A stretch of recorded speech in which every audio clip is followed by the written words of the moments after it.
the user experience on chain is nowhere near as good as a centralized service. That's the same for everything. It's the same for exchanges. It's the same for casinos. It's the same for poker. It's just the tech is not good enough yet. This podcast is brought to you by Pragmatic Solutions, the leading iGaming PAM platform with a modular approach, including many benefits like a fast, secure, and scalable API-based platform, integrated with all major third-party products and services. Make sure you head over to Pragmatic Solutions and join our smart thinking. This podcast is brought to you by Pragmatic Play, a leading game developer providing player favorites to the most successful brands across the industry. With an award-winning multi-product portfolio of slots, live casino, bingo, virtual sports, and more, Pragmatic Play is powering up new possibilities of play through one single API. Visit pragmaticplay.com and discover your favorite every time.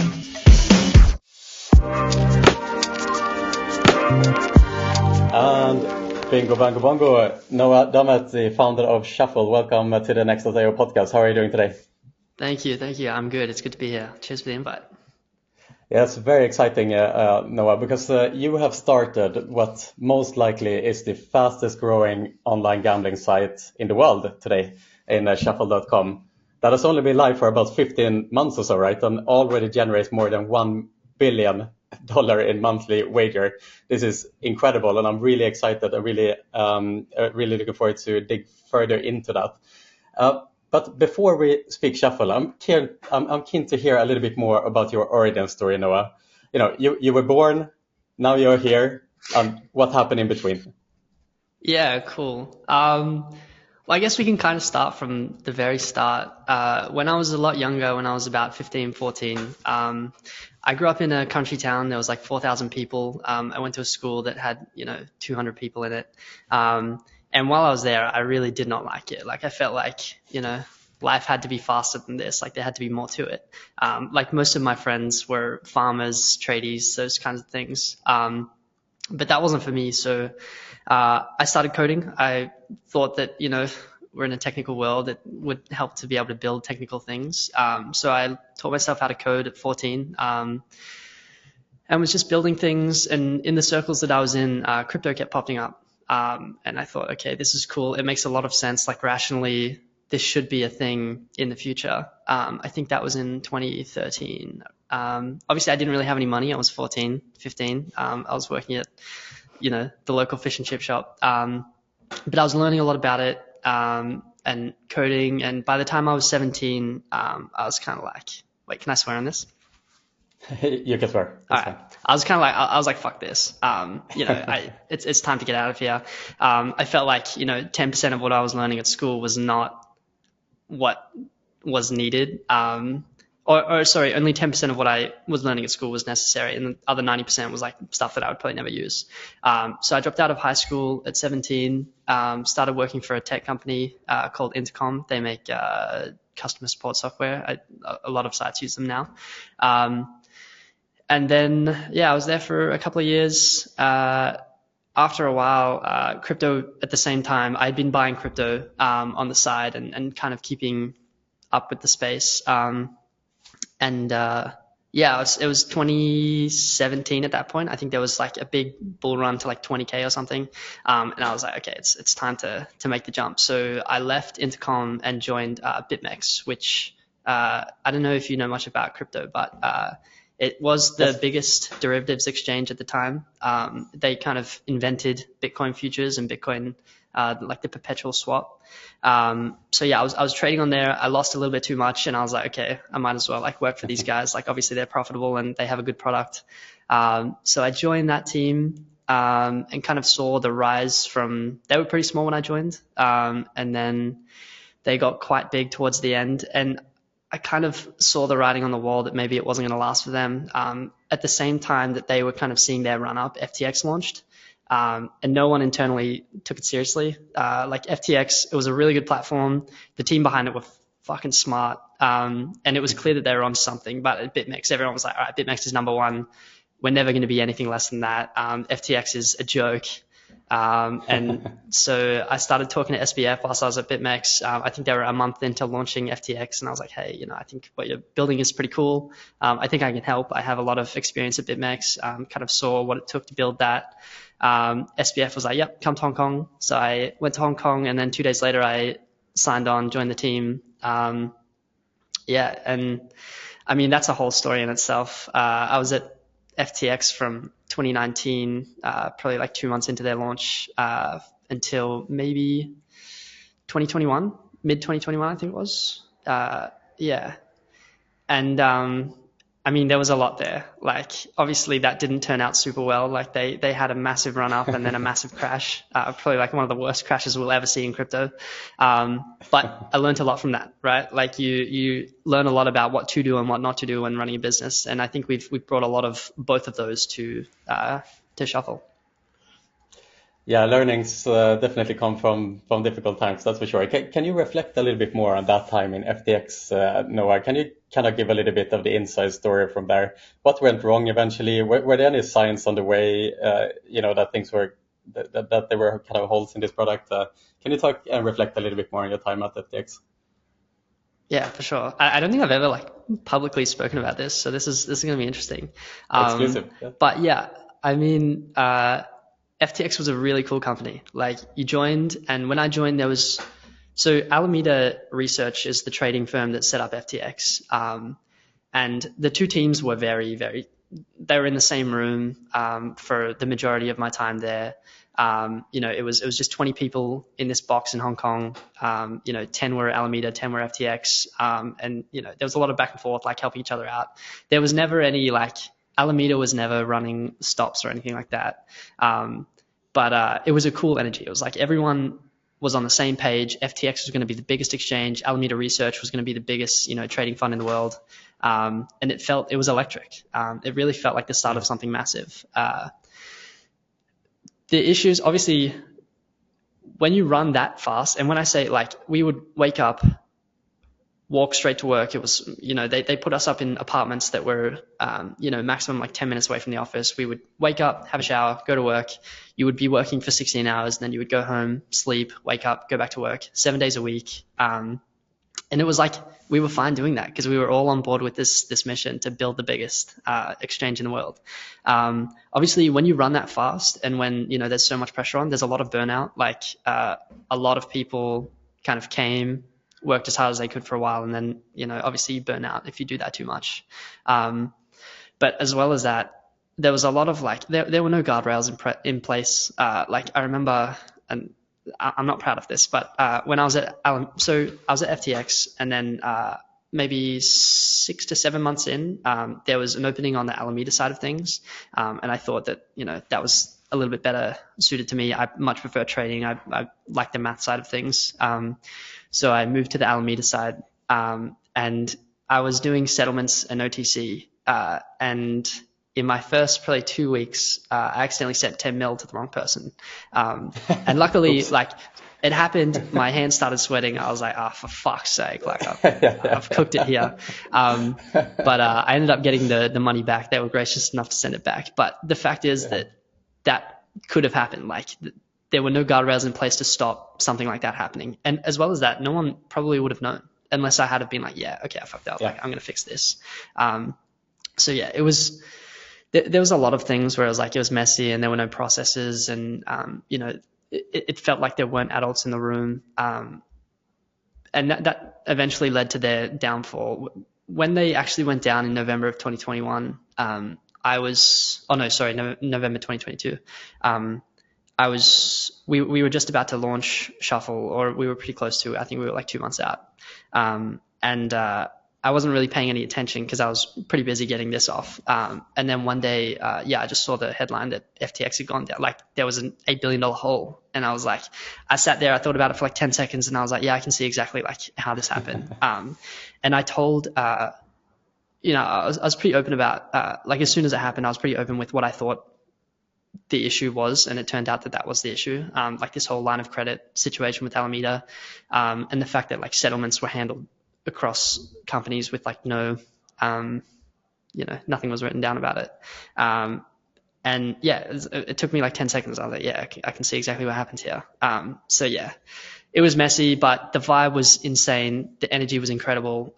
They did have a good product. How much of that was built on, customer funds and a non-sustainable business model is, I'm not sure. But yeah, they did build something cool, and the energy was insane.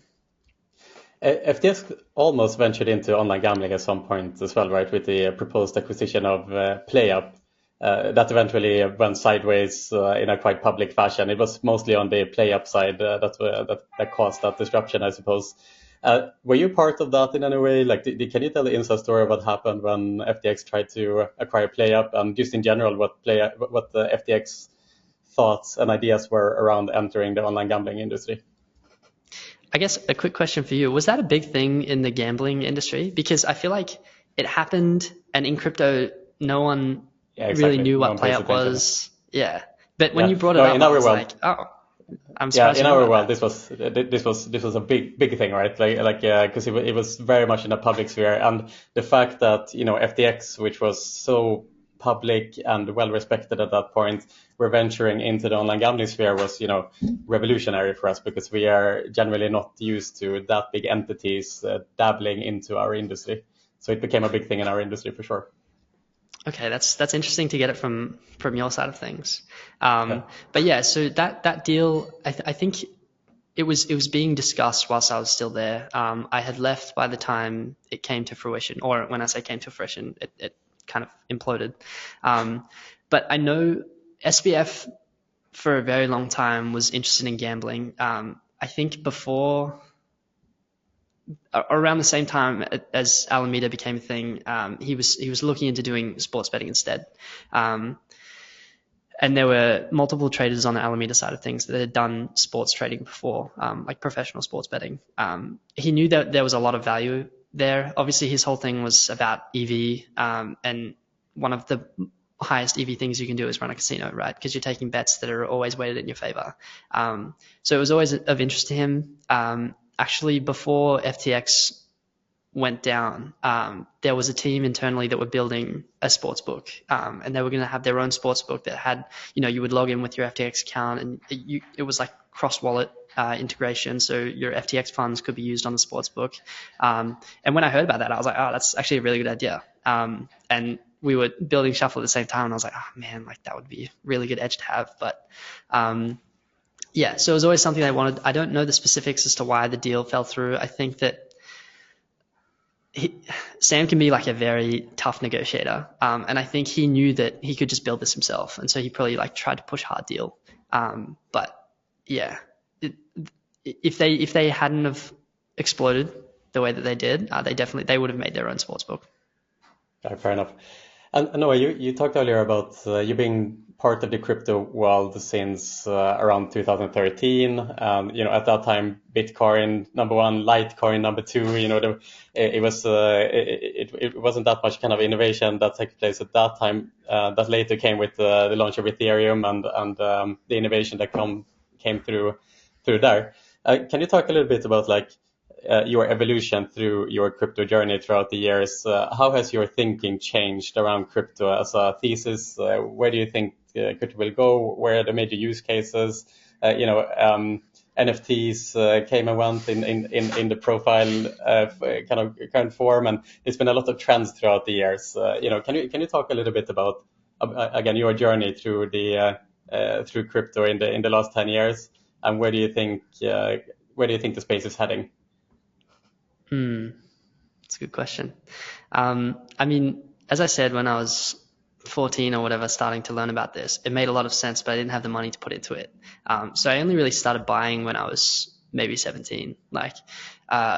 After I dropped out of school, or even before I dropped out of school, I was buying. I had like a Chinese delivery job, and I would put every paycheck into Bitcoin, and subsequently lose it on BitMEX. I only really started getting financially invested, seriously, when I joined BitMEX and at FTX. At both of those, I was getting paid in Bitcoin. The only time I was ever paid in a fiat salary was at Intercom, and I think I would never get paid in fiat ever again. It's just at BitMEX, it felt right. At FTX, it was like, yeah, I'm going to just keep doing that because it makes sense. I'm like a hyper realist when it comes to crypto. Like when you talk about, meme coins and NFTs and stuff like that, I don't really think that that's the real use case for crypto. And that's kind of why I got involved in a crypto casino, is that is a real use case of crypto. Like, casinos notoriously in the fiat sector, especially, one of the biggest issues with running a fiat casino is managing your payment providers. Like your bank accounts are getting shut down, your payment rails are, you're losing those day in, day out. You have to find new ones.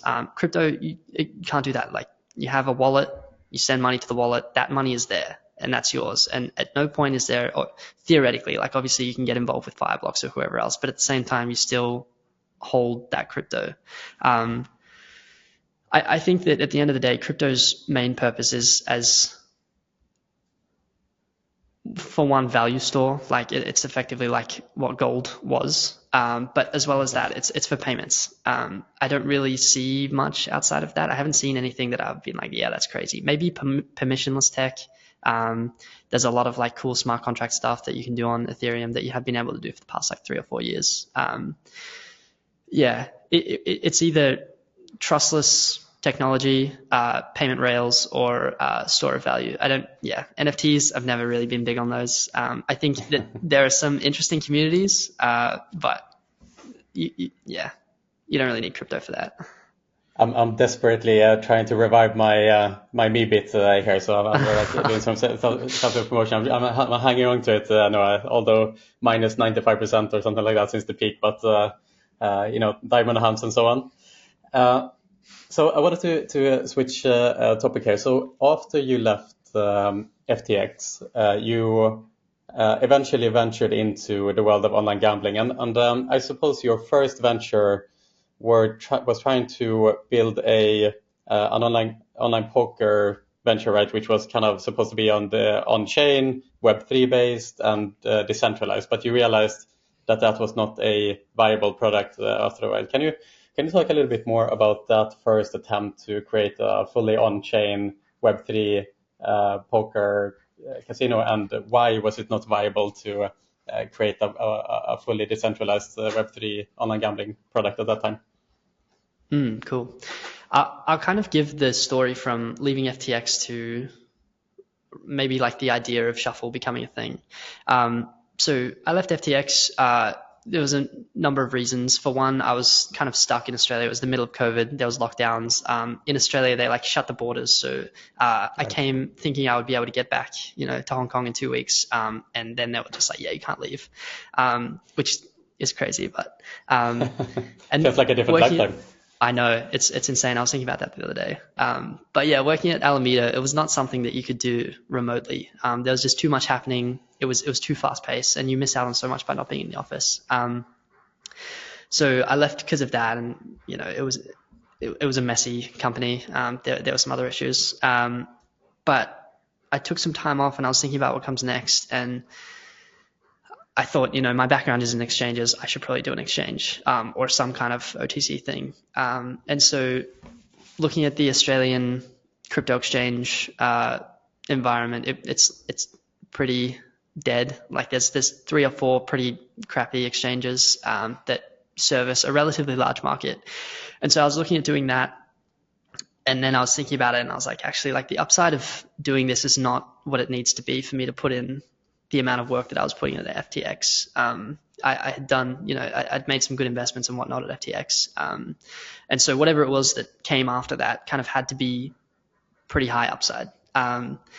So I was thinking we were working on this exchange, me and my brother. And then it just came to me. I was like, I love poker. I've always loved poker. I was a chess kid before that, and poker was kind of like, I can make money from, strategy like how I employ in chess. So I was like, why is there no decentralized poker? Like there's a lot of poker sites out there, and they have their issues. Some of them are good. Some of them had like FTX like scenarios happen. But I was looking at the technology, and I saw that Solana was getting big, and I was like, it's possible now. Like there are some mathematical and like cryptographic issues with it that you could solve, but otherwise it's possible. So I looked into it, and we got everything fleshed out. Like, we knew what it would look like. We knew what the tech what the tech stack would be. We put together a little team. But at the same time, I got kind of burnt out at FTX, and I didn't really stop and chill. And so I was kind of just like burning myself out more. And so I went away for probably 3 months. I went traveling, and I came back and I was like, actually, this makes no sense. Like, for one, online poker is tough. I mean, if you've spoken to someone like Tim Heath, he'll tell you this.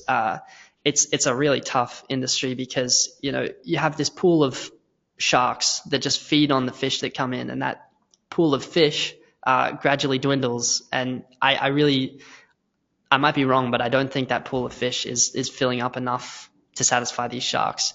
As well as that, there's a lot of cheating that happens online.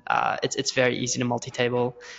It's very easy to collude. And as soon as you take out any semblance of KYC or any semblance of, a centralized control, that just gets way easier. And so it's like you're fighting this losing battle for, an untested product. And at the end of the day, it's like the user experience on chain is nowhere near as good as a centralized service. That's the same for everything. It's the same for exchanges. It's the same for casinos. It's the same for poker. It's just the tech is not good enough yet.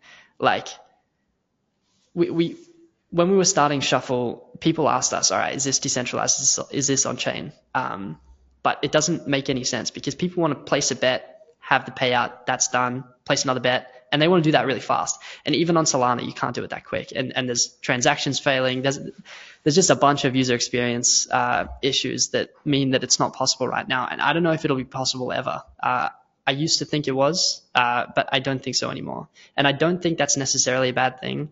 I think you're trying to push a square peg in a round hole when you try to do that. But at the end of the day, it's like the tech that's not what it's built for. Right. I suppose the only successful product in that sphere was what's it called, Ice Poker, that happened on Decentraland. I don't know if you ever paid attention to that product, but that was like the closest you could ever get to like a poker product on the blockchain. But then, like, where is it now? There was a lot of incentives. Exactly. Disappeared, yeah. There was a lot of incentives in the early days, and that's why a lot of people played it. And they actually, I remember looking at that because that popped up around the same time I was thinking about this. Oh, the lights went off. One sec. There we go. I was looking at that around the same time as thinking about decentralized poker. And I was like, oh, it works. Like, the numbers, they're there. That's the proof of concept. But in reality, it's like there were so many incentives to kind of keep people there. And even then, at the end of the day, they didn't. Like, if you look at Ice Poker now, it's dead. Like, I don't think anyone plays it. Yeah. No, exactly. Very interesting. So then you decided instead to pivot into Shuffle.com that you are now building essentially. And if I understand things correctly, you're Melbourne based, and there's another particular gambling company that is also Melbourne based in Stake.com, obviously one of the biggest gambling sites in the world. And if I understand things correctly, you drew some inspiration from the success that Stake had. Can you maybe analyze Stake a bit, what they have done well to reach the levels of success that they had? And then how did you think that you were going to be able to compete against that incumbent? Stake is they're an interesting one. When we were starting to think about Shuffle, before Shuffle was an idea, I was involved in like the YouTube scene a little bit. I wasn't a YouTuber myself, but I was around a lot of YouTubers. I was invested in a company that was doing influencer merch for influencers like Mr. Beast, Valkyrie, a ton of the biggest influencers in the world. I was also around like the biggest influencer management agency in Australia. And so I saw these Roobet deals popping up initially. Like, Roobet was the one that they started, Steve will do it, the Nelk boys. And I was like, oh wow, that's interesting. I've never seen that before. And then all of a sudden there was a wave of Stake deals, and it was like, okay, there's some real money being thrown around here. And some of my friends were offered deals, and I was like, how does that, the only way that makes logical sense that that's a deal that they can be offering someone is if, one, these deals work, but also two, the market must be insane, like massive. And so I was digging into it. Obviously stake came first because I was like, okay, like they are the ones that are throwing the money around, so they must be the biggest. And I was like, holy crap, like this market is insanely massive. I started looking at the others, Roobet, Dualbits, Gamdom, Rollbit. Rollbit at the time were tiny, and then they had this massive rise. We were looking at everyone, and I was like, okay, wow. So all of these people are doing massive amounts of revenue, and they're all coexisting. And for one, like the tech is not that difficult. Like they're all using the same games, the same providers. Some of them build quite simple house, like original games that they can be done. And I was like, okay, well, if maybe 20% of this industry is product, then the other 80% must be marketing and distribution. And I was like, well, I know people for that. And so I was like, okay, let's start to very seriously look into that. In terms of Stake did a lot of things well, and they still do a lot of things well. I was talking to someone internally about this yesterday, actually. We were talking about a couple of the other operators and a couple of new ones that are popping up. And we were kind of going back and forth on the pros and cons of all of them. And then I was talking about Stake, and I was like, give me some cons of Stake. And it's like, actually, they did a lot of things very well. Their product is almost perfect. Like you use it, it's smooth. They can take big bets. They have a lot of trust. They have a public team behind them. I really can't fault much of what Stake does. I think that Stake is at a really interesting point where they're doing this transition from small to medium company to large corporation. I don't know how well they're doing at that. I don't want to throw any shade, but I've seen at BitMEX, for instance, we had this massive rise, and the solution internally for all of our problems was hire someone, like bring someone on, like, we need a manager for these people. These people need to have people under them.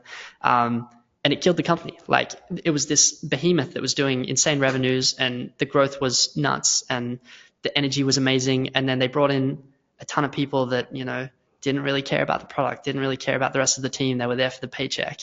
It just killed the company. And when I was first at BitMEX and I first saw that rise, I was like, okay, BitMEX, it will not die. Like it's too big to fail. And now you look at BitMEX and it's a shell of what it once was. I'm not saying that that's going to happen to Stake, but there is the potential that could happen. And I think they're interesting because they must be the first of these crypto casinos to ever, maybe you can correct me if I'm wrong, but I don't think we've ever seen someone transition from crypto casino in the gray to almost, they're going fully wide, it seems. I don't think we've seen that before. No, you're right. You're right, Noah. In that regard, it seems like it's a deliberate strategy from Stake.com at the moment to move towards the regulated space more and more, and that is certainly the first time we've seen that in the industry. So I'm curious to know, Noah, so you have all these learnings from BitMEX, you have all these incredible learnings from FTX, and now you're setting yourself out to build Shuffle.com. Can you talk a little bit more about the inception story? How did you find initial success? Talk more about kind of you're still in the early days, but talk about the early days of launching the product. Yeah, it's funny. People ask us like, what was it like back in the day? And it's like, I feel like we're still back in that day. 1 year ago. Yeah. Well, the inception story was, so I was involved in these YouTuber groups, and one of my best friends who was working in these groups, you'll have to meet him one day. His name's Darcy. He's fantastic. But he knows everything that there is to know about product. Like, I think he probably knows more about all the casinos than the people inside the casinos know about them. I started talking to him about this, and I was like, yeah, it makes sense. Like I showed him the numbers. I told him, what I thought it could be. I said, this is the team that we would put together, and this is how we would do it. And he was like, yep, makes sense. So it was him and I on the product side. I'm more of like the ops side. He's the product side. There's one other co-founder who I've known in crypto for a very long time. He's one of my oldest friends in crypto, and he had a dev team called Fisher 8 that was, just building crypto products. And so they already had this, cohesive dev team that I just told them, look, this is what we're going to build. It's relatively simple, like these aggregators, these payment providers, boom, done. And they were like, yep, let's do it. So we built it, we launched it in February of 2023. Yeah, in terms of like initial success, it's really tricky because I don't really think that we're successful yet. Like, I don't feel like we're anywhere close to where I want us to be. I know that we've done relatively well to get to this point. And I'll tell you, to get to this point, it's been really difficult. Like, there's a lot of times that you're like, oh shit, like, how am I going to get to the next level? And then something will happen, and it's about how we're like a relatively like reactionary company, where it's like we kind of set ourselves up so that when something happens, we can react to it super quickly. And I think that's what we've done well. But so when we launched, I have like not a big following, but a relatively, I have a lot of people that know me in the crypto space, let's say. And one of my other co-founders also has a relatively big presence on Twitter. And we kind of just leveraged that. So we were like, all right, we're good at Twitter. We know how Twitter works. Like, we know how crypto Twitter works specifically. Let's just do that super well. So, you know, we were just employing strategies there that from the get-go we had users. Like, there was never a period where we were like, all right, how are we going to get our first user? We were always like, okay, when we launch, these people are going to be playing. We know that.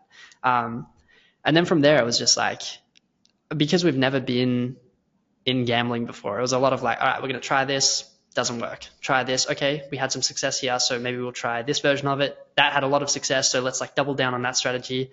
And as soon as that stops working, you just try more things. And I think that's maybe one of the reasons why we've done relatively well to get to this point, is that none of us have gambling backgrounds. Before launching, I would talk to a ton of people that have been in the space before, and the advice was always relatively the same. It was, you know, that they gave thoughts on how to get users and how to build a product and, you know, this and that. And when they would give that advice, I would sit there and I'd be like, well, that doesn't really, like, rationally, that doesn't really make sense. And so we'd question that a lot, and we'd be like, well, that doesn't make sense, but maybe like this does. And we would try that. If it didn't work, then we'd try something else. It's been a lot of trial and error. Like, we've learned so much by just like failing, to be honest. But we do it so often and so quickly that even if we had a failure, you probably wouldn't realize, because it's like we're already doing something else. Like, it's very clear that something's not working, and so you cut it off straight away, you start something new. And I think that's honestly like the reason how we got here, and I think that we'll continue to employ that strategy. I think it's one of the quickest ways to learn, and we have so much to learn in this space. Yeah, I think a lot of the traditional online gambling operators are obviously very curious to understand the crypto gaming sphere of today. It's obviously booming. That's a part of the sector that is really booming at the moment. But can you talk a little bit about what does it take to resonate with the crypto native crowd, let's say, because it does feel like, you know, Stake were early out to kind of understand and to resonate with that crowd, and then obviously you and others are following now as well. Can you talk a little bit more what it takes to be successful in this space, and how do you create messages that resonate with that crowd? Well, so obviously we have our token, and I think that was probably the main thing that allowed us to connect to that crypto crowd. But in actual fact, like, most of our users are not crypto users. I tweeted about this the other day, but the same as it is for Stake, the same as it is for, you know, Gamdom and all the rest, our users are gamblers, or like people that enjoy playing on casinos that just so happen to use crypto because it's simple, because it's easy. You know, there's nothing in the way of them having crypto and using it to gamble. So that's something that when we started this, I had this idea that, yep, we're going to have these super high value crypto users because, you know, crypto traders are effectively gamblers. And one of the reasons why I started a crypto casino specifically was because I thought that, you know, the products are very similar, you know, similar responsibilities, similar risks, similar user base is what I thought. But that's actually not the case. And we learned that very quickly. And as soon as we learned that, everything that we thought around like how we access our users and who we go after changed. So that's a good example of like just trying things and being like, oh, okay, I had this assumption, it doesn't work, move on, try something new. Yeah, fair enough.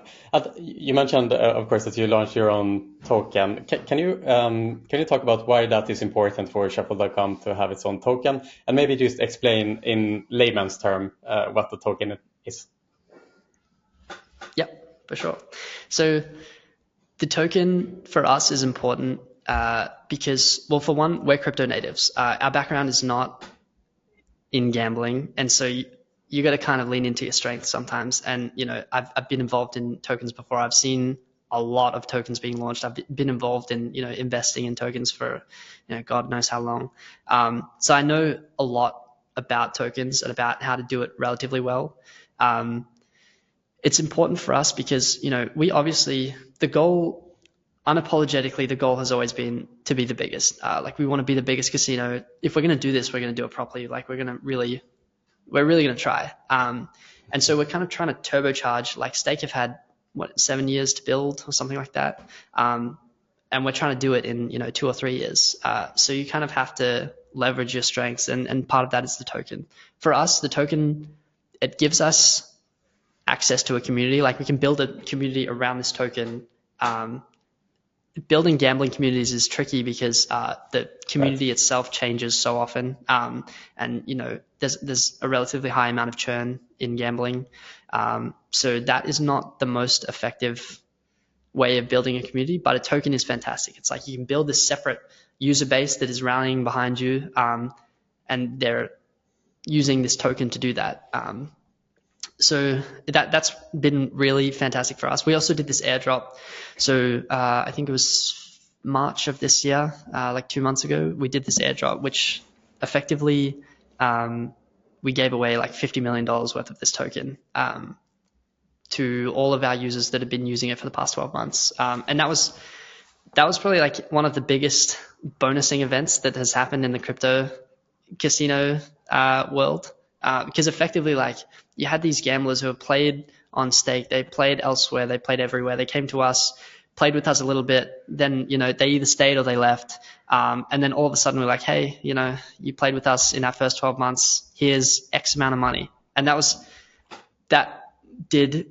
that worked wonders for us, honestly. Like, we tripled in size after doing that. So I'm not saying that everyone would have those returns if they did an airdrop, but I think that we did it in such a way that it was like we built a community. We gave back to our users who had helped us out in our first year. And, we're going to do it again. Like, we have a second airdrop coming up that I think should be a lot bigger than the first. Yeah, right. I think one of the kind of biggest learnings from the traditional online gambling world from the earlier days is that the online gambling experience has always been a very lonely experience. You have the customer interacting with the game, and the customers are never supposed to interact with each other. I can say from back in the day working within operators that just the thought of that would be a huge no-no. Like it's almost like a mistrust within the operators that they didn't respect their customers to some extent. Whereas now the new generation, and especially from the crypto natives, where community is everything, you're really fully embracing the community aspect into online gambling. And I think that is one of the main lessons from the traditional online gambling operators, that actually community is not only possible, but it's an essential part to building a successful operator. Can you talk perhaps more about, are there any other lessons perhaps that the traditional kind of fiat gambling operator can learn from the new wave of crypto casinos that are cropping up, approach to marketing, for example, trust, so on and so forth? Yeah, I mean, I think that we, and when I say we, I mean like the new age, quote unquote, crypto style way of doing things, is we just build way differently. Like, I know of some, I don't know if older is the right word, but maybe like more seasoned professional people from the industry trying crypto casinos. And it's like, yeah, you can mimic the product, but like, it's really about how you build it. Like, when we built Shuffle, we were like, okay, we're taking the startup approach, like MVP, full MVP, and you just ship products extremely quickly that users want. I just don't really see that happening amongst like, more established professionals. I don't know if that's like an age thing or like just a style thing. Like, maybe that's the new way of working. But if you want to be in this industry and if you want to compete with people like us and people like, Stake and Gamdom and Rubet and whoever else, you kind of have to have that mentality. Otherwise, you'll just be left in the dust so quick.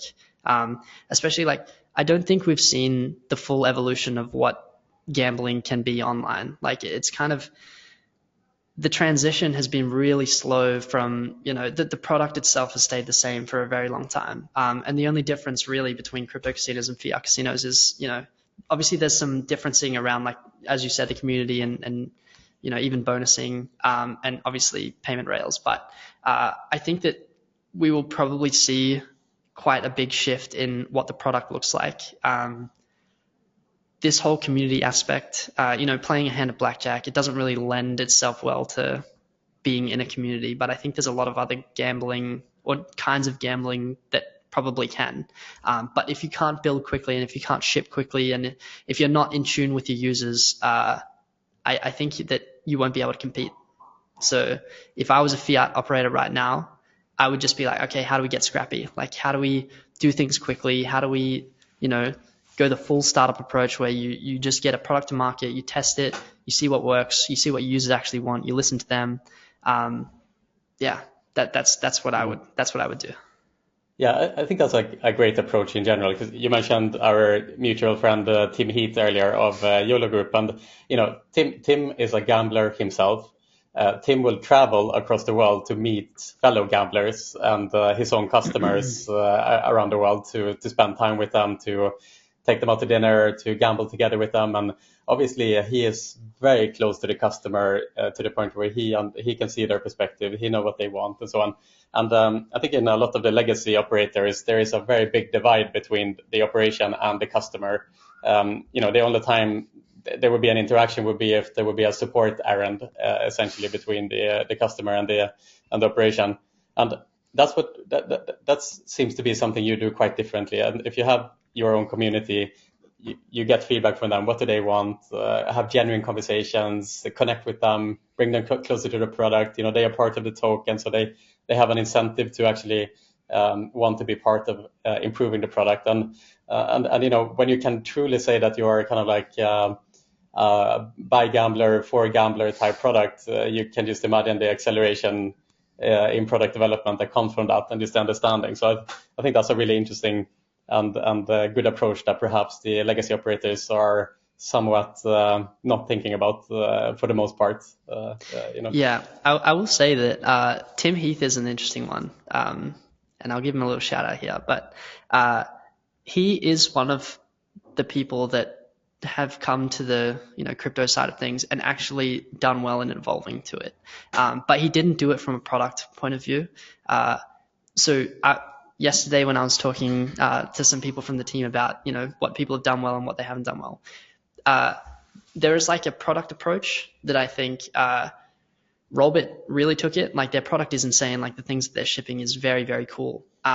There's a person side of things, and that's Tim Heath excels at that. He is better than anyone else that I can think of. Oh, he's insane at just having relationships. And I ask him, hey man, do you know this guy? Yep, absolutely. Knows this guy, has had conversations with him. All of his players, they know him personally. He does things for them. Yeah, he does that super well. Stake don't do either fantastically, but they do both very good, Right. So I think if you can get an operator that does both amazingly, then you can probably have a better site than Stake. But yeah, Tim Heath, he is amazing at the personal side of things. Yeah. Can you talk more? You mentioned the pros and cons list that you made yesterday. Can you do a quick rundown of the pros and cons of the major crypto casinos today that you talked about yesterday, including Shuffle.com perhaps? Yeah, I can do that. Let me start with Shuffle so that I throw myself under the bus first. Our pros, we're not gamblers, and so we have a new approach to things. Also, the personal side of things is fantastic as well. Our VIP hosting program is probably one of the best out there, and we can I'll fight the rest on that. But our bonusing is pretty good, but also our hosts are unlike any others. You have a chat with our hosts, and it's like you're talking to a friend, and they're extremely good at making you feel valued here because you are. In terms of cons, I think our product is not quite up to spec. It's just like we're trying to fit in 7 years of building into like as quick as possible, really. So we're constantly pushing out features. We're really not that far off being at parity with everyone. I think our sportsbook, we have a new odds provider going live in the next month or so, and I think at that point we'll have one of the best sportsbooks out. But yeah, I would say it's just like the things that take time, like product, getting fiat rails, little things like that. Now the rest. Yes. Let's start with Gamdom. I've met Felix. I really like Felix. He's a lovely guy. Gamdom, they did extremely well in the CSGO days, and they did a really good job at pivoting from CSGO to crypto. They have a relatively good product. I think they kind of lack on the VIP side of things as well. Like their bonusing is not terrific, but also like their hosts aren't great either. But their product is quite good. And the fact that they've been around for so long lends them a lot of credit. Like so much of this space is built on trust, and one easy way to get that is to just prove that you can pay out bets for years and years. Who else is there? Rollbit, as I said, product fantastic. But the personal side of things, there is none. Like all of their bonusing is systematic. So, you go, there's a calendar, there's no VIP hosts, there's no touch points like that. And you need that if you want to, run a successful platform. Also there's, maybe some issues with trust and transparency. I'm not going to point any fingers or anything like that, but I know that the community feels that way. But their product is probably the best, I think, in terms of they have the trading, they have the casino, they have a lot of games, and the way that they build their games is fantastic as well. Like it's super smooth. Who else? Rubet. I actually watched your interview with the Rubet founder. That was interesting. I didn't know who he was, so it was interesting to kind of see his journey. But Rubet did an amazing job at marketing. Like they were kind of probably one of the first to do this influencer marketing, and I think they had a lot of success off that. So they kind of paved the way for what Stake did. If they had have done it in the way that Stake did it, in that they were like, okay, we're going to just spend a fuckload of money and we're going to buy everyone, I think that they would probably be number one, number two. They also, their fiat is actually surprisingly good, but I think that the rest of their product kind of lags, and their VIP program also lags. This is the recurring theme is that you need to have a fantastic VIP program if you want to keep these players around, because otherwise there's someone like us, someone like Stake will just treat someone better, or someone like Tim Heath will fly across the world and buy you a meal and fly back. Yeah, exactly. It's a competitive space at the end of the day, and the pool is massive, but we're all competing for the same people. So yeah, you kind of have to do everything well. So Stake obviously came out of the woodworks, did this massive influencer deals. Drake obviously being the most prominent brand influencer deals, which might be one of the most successful brand influencer deals ever. To be perfectly honest, are you also looking to eventually splash that kind of money on these well-known influencers to tie them close to your brand? You mentioned earlier that you worked with brand marketing deals with Mr. Beast, for example, and so on and so forth. Is that a space you want to enter as well? Yeah, I mean, 100%. I think that is part of our edge, is that we know that world. We have a lot of connections in that world. We know what works and what doesn't work. Part of that is just looking at what other people are doing, but also part of that is being involved on the other side. So yeah, absolutely. I think Drake is an interesting one, and I'm glad you brought that up, because that was the reason that worked, is because it was so organic. He was already on Stake. He's a massive gambler. He was in Canada, so it was perfect. And they were just like, oh shit, let's give this guy a deal. That works perfectly. And it was amazing. It's worked out super well for both sides. He makes a lot of money. Stake get Drake. It worked super well. But there are really not that many deals like that. That is diamond in the rough. That is 1 in a million kind of thing. So you're always looking out for deals like that, but they're quite hard to come by. So part of it is just like sourcing and like right place, right time. But yeah, the other part is just like making deals that make sense. I see a lot of casinos being like, all right, let's have an influencer marketing push, and they'll get these influencers that are not on brand, or they don't gamble, so it's inorganic, or maybe they're like slightly washed up. Because at the end of the day, it's like views is not what matters. Like you can get 1 million low quality views, or you can get 100,000 fully engaged eyes on your product, and that's what you're after at the end of the day. So yeah, well, you should see over the next 6 months us start to make a pretty big marketing push. Like to date, we've not done any marketing really. Like it's been super limited. Like most of our growth has been off word of mouth and Twitter. So yeah, I think as soon as we've just been waiting for our product to be good enough that, we're at the point where we can be like, all right, let's spend, 5-10 mil on these deals and make them make sense. I did take note on one marketing push that you did into the sphere of meme merchandising in branded condoms for Valentine's Day, and scented candles that make your room smell like an old casino.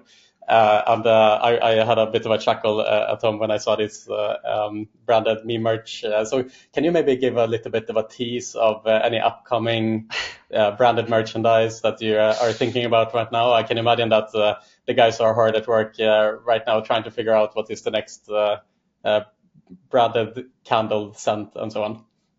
Yeah, I'll have to send you one of these candles after this. Yes, please. That was the underlying question here, by the way. Yes. Yeah, that was I was fishing for. I thought so. It's all good. Yeah, I mean, we have someone specifically on the team that's coming up with, well, not coming up with the ideas are kind of like a team effort, but he's making them happen. So yeah, that candle took a long time to get right, and we finally got it perfect. And it's disgusting, but it's kind of cool. It smells like a casino, and like a really bad casino too. That's what you want. Oh yeah, but yeah, I mean, we have a new game coming out. I probably shouldn't leak it, but we're gonna have a piece of merch that will appeal to maybe the lonelier players on Shuffle. Yeah, that's all I'll say. But it'll be a good one, I think. We'll leave it at that. We'll leave it at that. TBC. Okay, so this moving subject for a bit. Like if we look at the other side of the coin here, so the new generation, especially of crypto casinos, are often criticized for the lack of responsible gambling measures, particularly. What's your opinion on that topic specifically, and what specifically does Shuffle.com do to prevent harmful play and take responsible gambling serious? Yeah, I mean, it's a pretty important point that, often you can get kind of swept up in, the success and the money and the numbers and everything, and you kind of, it would be very easy to forget about it. But at the end of the day, it's like I've been around people that, gambling was a problem, and it's quite hard to watch. And it's the same with any, addiction. For us, it's very important. Like at the end of the day, I'm not out to ruin people's lives. Like I want people to have an enjoyable time betting. It's for entertainment at the end of the day. How that comes into play for us, we take self-exclusion very seriously. The process is very stringent, and as soon as someone has self-excluded, that's it. Like you're not welcome back on Shuffle, and that's for your own good. Like at the end of the day, if you have a problem, we don't really want to incentivize you being here.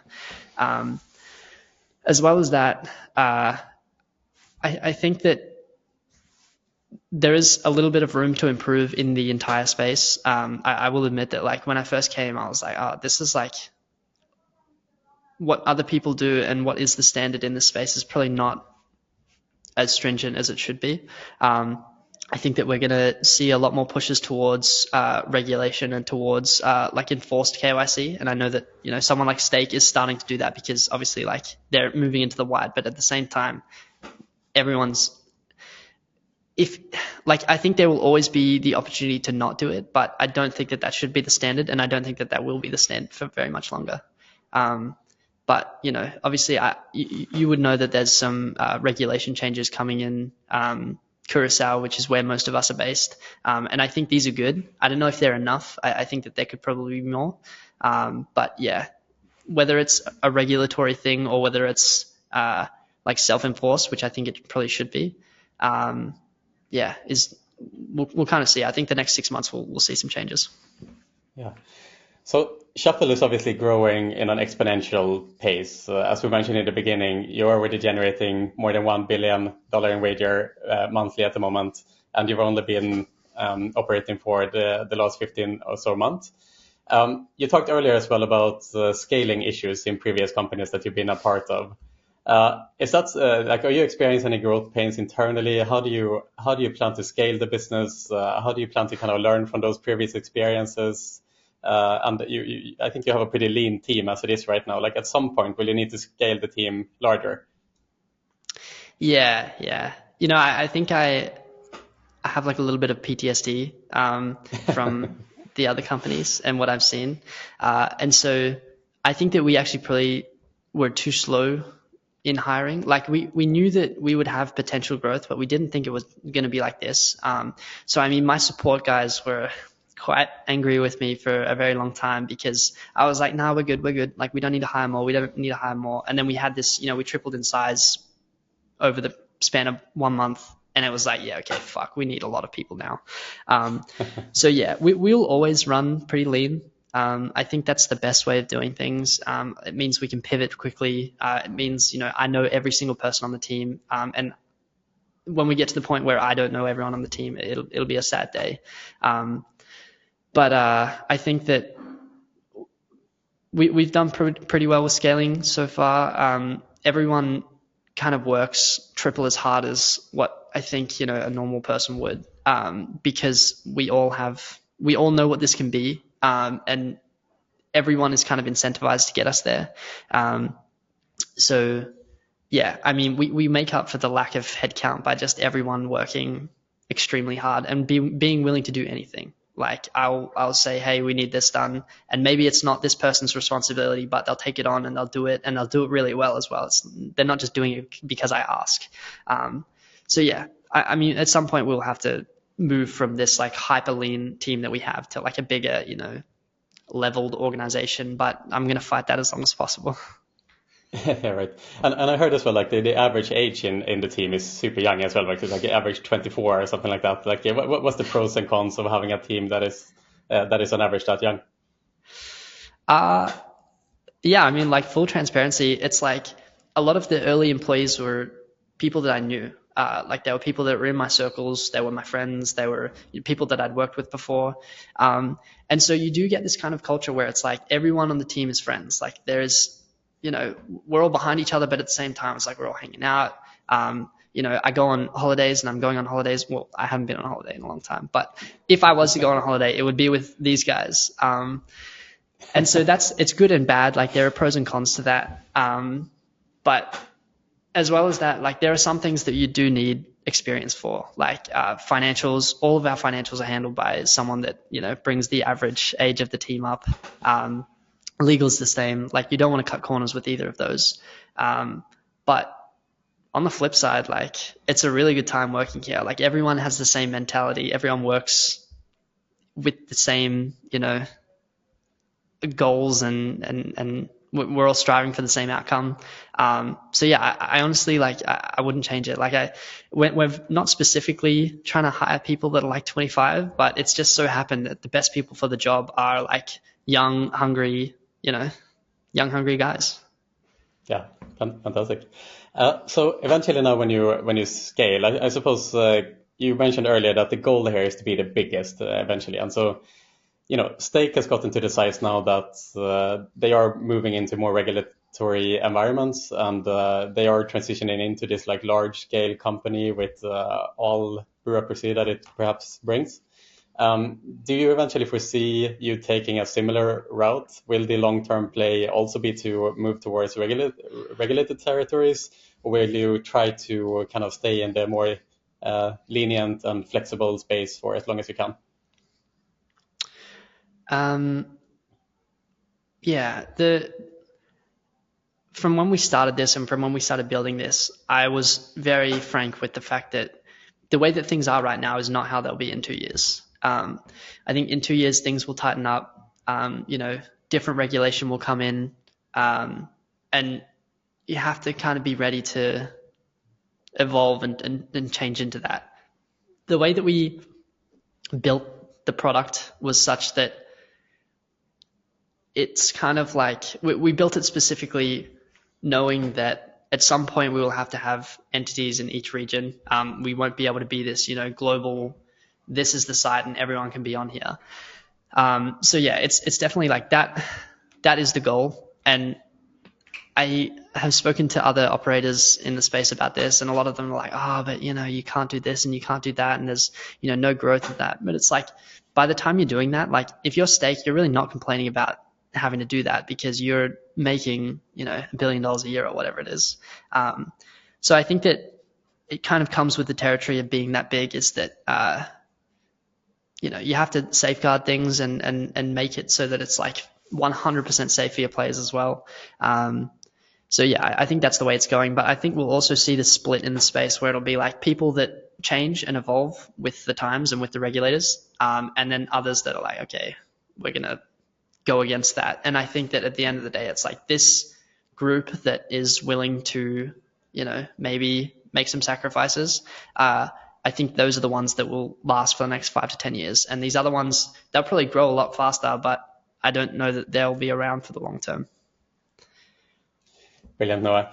A final question for you here today. I usually end these type of deep dives with asking where do you see the company in 3 years' time? I know that in the crypto sphere, a year is like a dog year. One normal year is like 7 years in crypto. So 3 years' time is an ocean amount of time away. But I'm still going to ask you the question: where do you see Shuffle.com in 3 years' time? Oh man, I don't know. If you had asked me a year ago where I saw myself in a year, I wouldn't say it's here. My most educated guess is that I think it will be quite big. I think that we'll be going after different markets to what we're going after now. I also think that we'll be a much more prominent name. Like, we're pretty under the radar right now. If you know us, you know us. But if not, it's like you've never heard of us. I think that'll change over the next maybe 12 months. But yeah, I think Eddie will have some competition in 3 years. I'll tell you that much. Let's say that head to head, it will be the next Elon versus Zach in the gambling sphere. Maybe we'll see it on the UFC card. I'll box him in the future. Who knows? Yeah, I'll box him in the Colosseum. I'll be there. Yeah, Ed, if you're listening, reach out to Noah. We can be the promoter at Next. We can make it happen. Yeah. Done deal. All right, you got a deal. You make it happen. Brilliant, Noah. It's been a fascinating conversation, my friend. Really interesting to hear your story, and I really appreciate the time that you gave me here today, and to the listener at Next.io. Thank you so much, Noah, and I'm really excited to follow the journey ahead. Awesome. Thank you. It's been good to chat.